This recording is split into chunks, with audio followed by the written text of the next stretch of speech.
Shirley here with Jupiter point of Thales, and this is Sol hour on a moon night.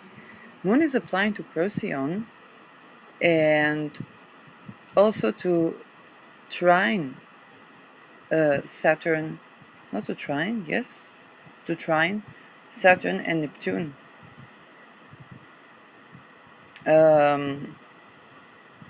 Jupiter and Sun, however, sextile or separate from sextile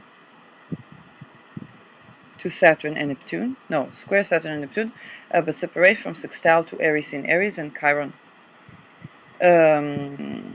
Mars separates from the square with Uranus and Jupiter is ruling the ascendant in midheaven, and also Rahu. And the topic that I see today now, this is a list of topics that are going to be very difficult to digest. And this is basically me tending to missing topics. If you search for these topics on the algorithm, you don't see information, and this is where I come to fill in the blank. So the topic for today is mass death. Okay, Saturn Neptune is mass death. Saturn death, Neptune global. Okay, mass death as liberation from rape culture and ritual abuse. Lilith in 10 degrees Scorpio is ruled by Mars in Virgo, with Mercury in Leo applying to oppose Pluto. So this is a great time to talk about a taboo topic that is very much pertaining to what is happening in the world. And this is how the topic of mass death can be connected to attempts to, and perhaps more than attempts to, okay, it's an open question, it's not a declaration, it's a point for thought. And the topic of how mass death can be seen as liberation from ritual abuse and from rape culture. First point to consider, the 12th house is house that foresees invasion. How we treat those that are secluded in jail, in hospitals, in the dream states, but also in the bedroom, is how entire tribe and society is treated upon invasion. Of course, not everybody in society meets the same faith, and it doesn't mean that those that are mistreated is because of their fault. Okay, it's different unit of analysis. But this is something old. It's something that the 12th house is where there is susceptibility. It's a blind spot, and look into those taboo practices. Okay, what's happening in hospitals, what's happening in jails, what's happening in the bedroom. Okay, can predict and foresee things. This is why giving human rights to people, regardless of whether they are considered sane or even criminal.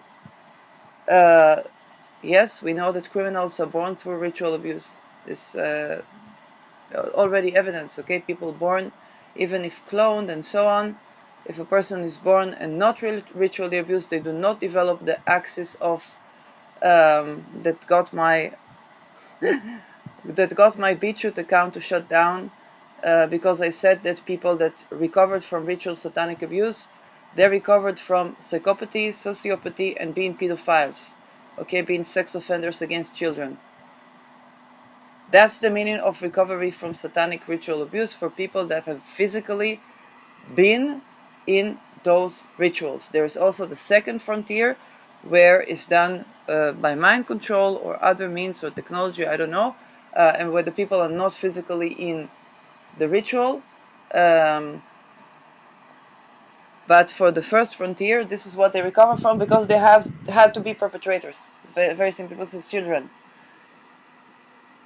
which tell us that people that are in those rituals are not soulless, but don't have access to exit violence.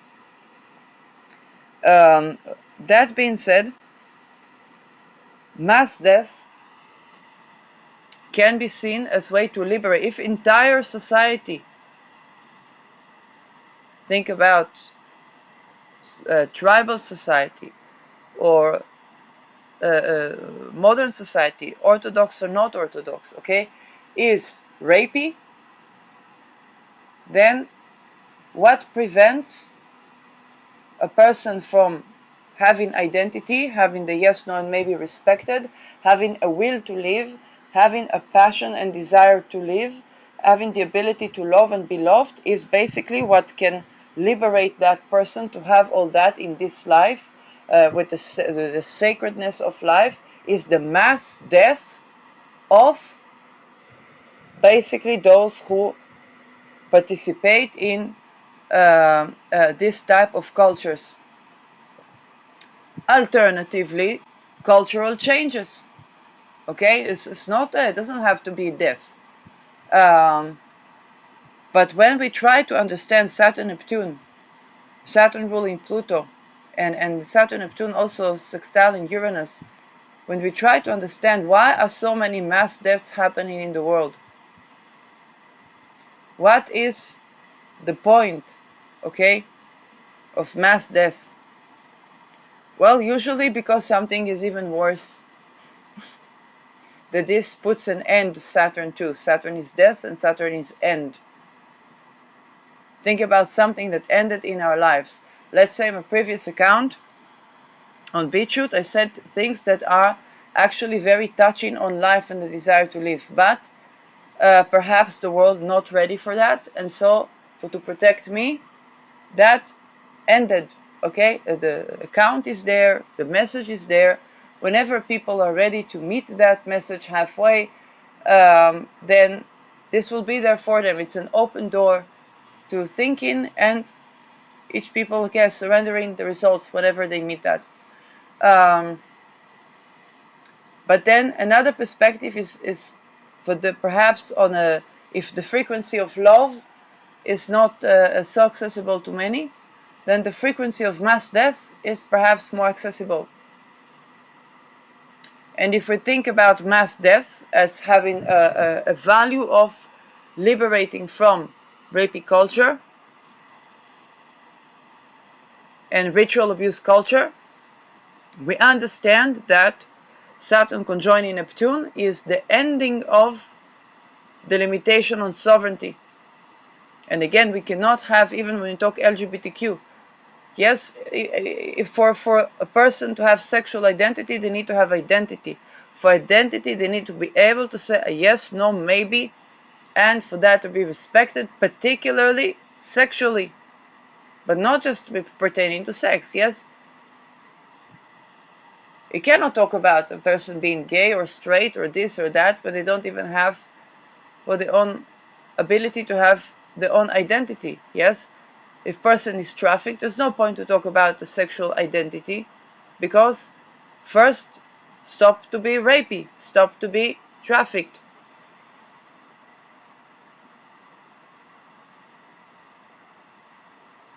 And the societies that prevent, yes, the sexual sovereignty, these are the societies, because this is the bedroom, it is 12th house. Identity is not 12th house, but the sexual practices is 12th house, is the bedroom. And this is it precedes the identity, because the first house is the I am. It's conception. And so when a person's not respected in the bedroom, basically it harms identity, it harms the next house. So we can't talk about sexual identity without talking about sex that is, yes, basically with will and consent, and conception that is with will and consent. Rape negates identity. This is why people are raped, by the way. They're ritually raped to negate the identity. And then they talk about LGBTQ. Like, come on. Before we abolish trafficking, before we abolish ritual abuse, before we abolish all these practices, the identity cannot even emerge, so let alone sexual identity. Now again, a person can be on recovery stages and understand what the sexual preferences is. That's not what the problem. It's not what I'm saying. I'm saying that the LGBTQ discourse is pinkwashing on ritual satanic abuse in genitals of people and rapist structures that they don't want people to talk about the rape. They want to keep talking about LGBTQ. And let those LGBTQ people traffic people, run pedo rings, and you cannot say anything because they're gay. Okay?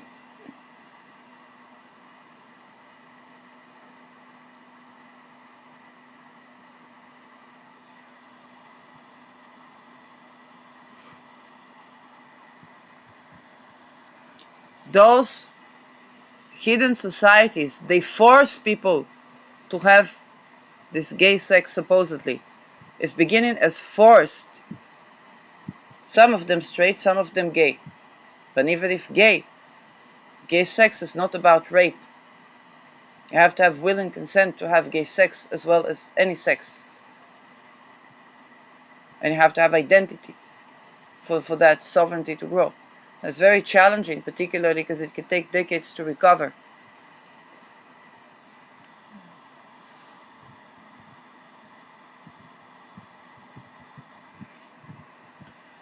But you think about in society where people cannot even speak, cannot even say no, cannot even this, cannot even that. What could be the savior of this society? Mass death, ending of that suffering. When life is missing on a global scale, then mass death ensues.